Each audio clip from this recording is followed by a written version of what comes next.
Welcome to Understanding Climate with Professor Monks. Today's topic, climate change impacts on ecosystems. Every living organism has a range of climate conditions under which it thrives. If our climate changes, that changes where different organisms can survive. This in turn can lead to large-scale shifts in ecosystems, impacting both natural areas and the agriculture that we depend on for our food. Let's start with the most obvious effect of climate change. Things are getting warmer across pretty much the whole Earth. This means that the areas that are a suitable temperature for organisms are shifting. Since it's colder nearer to the poles and higher in altitude, species need to move toward the poles and/or up in the mountains in order to survive. For animals, that's easy. Just walk, fly, swim, or slither to your new habitat. For plants, it means the individuals on one end of their range will start to die off, while seeds that happen to land in newly suitable areas will have an opportunity to grow. This process is basically how ecosystems shifted to occupy areas that had been under the ice when the glaciers retreated at the end of the last ice age. But there are some complications. First, there's not always somewhere left to go. Mountains, for example, are not infinitely high. If the climate warms so much that even the tops of the peaks are no longer cool enough, an organism could go extinct. Likewise for moving toward the poles. If you run out of land, or out of ocean if you're an aquatic species, there will be nowhere to continue moving to. Human disruptions of the landscape further complicate the picture. Roads, cities, and farms can provide additional barriers that inhibit the shifting of wild organisms into more suitable climate zones. Second, these shifts happen to different species at different times. That is, whole ecosystems don't move as a package.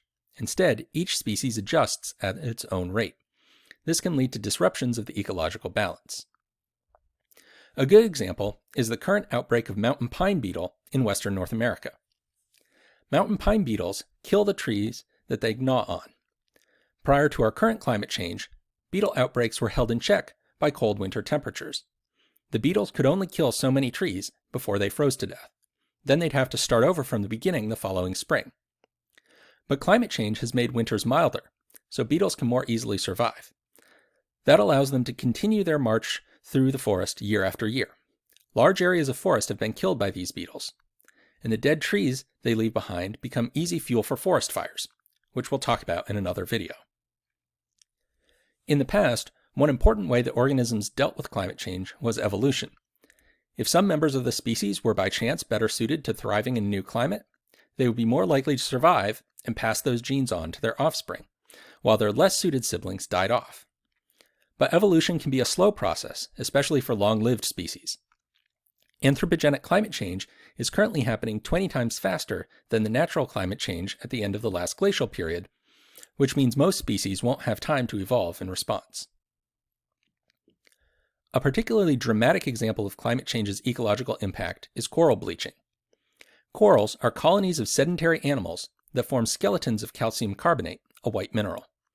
Healthy corals get their color from symbiotic algae, microscopic organisms that take up residence in their tissues. This algae acts as a kind of private farm for the coral, providing food through photosynthesis. Warming waters cause stress to the corals, which expel the algae, leaving the coral white in color. Bleached coral isn't dead, but it is weakened and vulnerable to starvation if it can't reestablish its algae colonies. Bleaching events, when large areas of coral bleach in response to environmental stresses, have become increasingly common in places like the Caribbean or Australia's Great Barrier Reef, which you see here. In addition to temperatures, ocean ecosystems are also affected by ocean acidification. Recall that a substantial proportion of the carbon dioxide released by human activities is absorbed by the ocean. That has slowed the increase in the greenhouse effect, but it is not without consequences for the ocean. The chemical process here is a bit complicated, so don't worry if you don't remember the exact steps. Carbon dioxide reacts with water to produce carbonic acid. Carbonic acid then dissociates into bicarbonate and hydrogen ions. The amount of hydrogen ions is what pH measures. These hydrogen ions then react with carbonate ions that are present in the water to produce more bicarbonate. Carbonate ions are also used by marine organisms, who combine them with calcium to create calcium carbonate. Calcium carbonate is a major component of shells, from microscopic plankton to corals to mollusks. When there's more carbon dioxide in the air, more of it reacts to ultimately produce those hydrogen ions, which in turn suck up more carbonate to create bicarbonate. But if the carbonate is being taken up to make bicarbonate, then there's not as much left to produce calcium carbonate. Organisms find their calcium carbonate shells getting thinner and weaker, which is, unsurprisingly, not good for them. Just like wild organisms, domesticated crops have certain climates that they thrive best in. Different varieties are suited to different climate zones. In the United States, the Federal Department of Agriculture publishes maps of growing zones to help farmers and gardeners pick out the best crops to plant. These zones have been shifting northward noticeably over the last few decades. Some areas stand to benefit from these shifts in climate. There are large areas of plains in Canada and Russia where agriculture is difficult because summer growing season is too short. Climate change is opening up these regions for farming. But in many other parts of the world, changing climate conditions are causing major disruptions to agriculture. Some of the worst disruptions are affecting the poorest farmers in the least developed countries. Poverty and debt constrain their ability to switch to new crops and to create infrastructure to protect their farms from climate-related hazards. It's also important to remember that temperature is not the only way that our climate is changing. Shifts in water supply can be even more significant for agriculture. Recall that as a general rule, we expect dry areas to get drier and wet areas to get wetter as a result of climate change. Many dry areas, such as the southwest United States and northern Mexico, or the Indus Valley in Pakistan and India, are already under great stress for water supplies. A drying climate could be catastrophic for agriculture in these areas.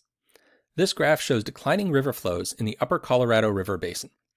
The decline in water flowing to Mexico on the river is even steeper because of the increased consumption along the lower Colorado from people in California and Arizona. Meanwhile, other areas could see excessive rainfall, causing floods or waterlogging soils so that crops won't grow. A further issue to consider is what's known as carbon dioxide fertilization. When growing conditions are otherwise suitable, enhanced CO2 in the air causes plants to grow more. This shouldn't be surprising, since plants grow by photosynthesis, which takes in CO2. And we've mentioned that enhanced plant growth is one of the factors removing some anthropogenic CO2 from our atmosphere. CO2 fertilization might seem on the surface like it's a boon for agriculture, but there are some major caveats. First, plants need adequate supplies of all the other ingredients for growth in order to take advantage of CO2 fertilization. If there's not enough water, for example, then it doesn't matter how much extra CO2 is available. Second, studies have shown that food grown in CO2 fertilized environments is less nutritious. Various other elements, such as iron and phosphorus, are important components of the nutrients we get from plants. If those aren't increased, then CO2 fertilization will just make crops effectively bulk up on empty carbs. Agriculture is a major source of food for most of the world's population, but we should note the importance of climate change for hunting and fishing as well. As ocean temperatures rise and pH levels drop, we should see major disruptions to fish populations, which are often already stressed by overfishing. This will impact both major fishing companies that put fish sticks in our grocery stores and small-time fishers providing subsistence for their families.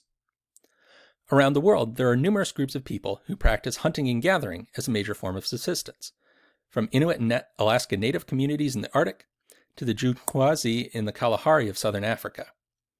If climate change alters ecosystems, it will also disrupt the availability and seasonal timing of plants and animals that these societies depend on.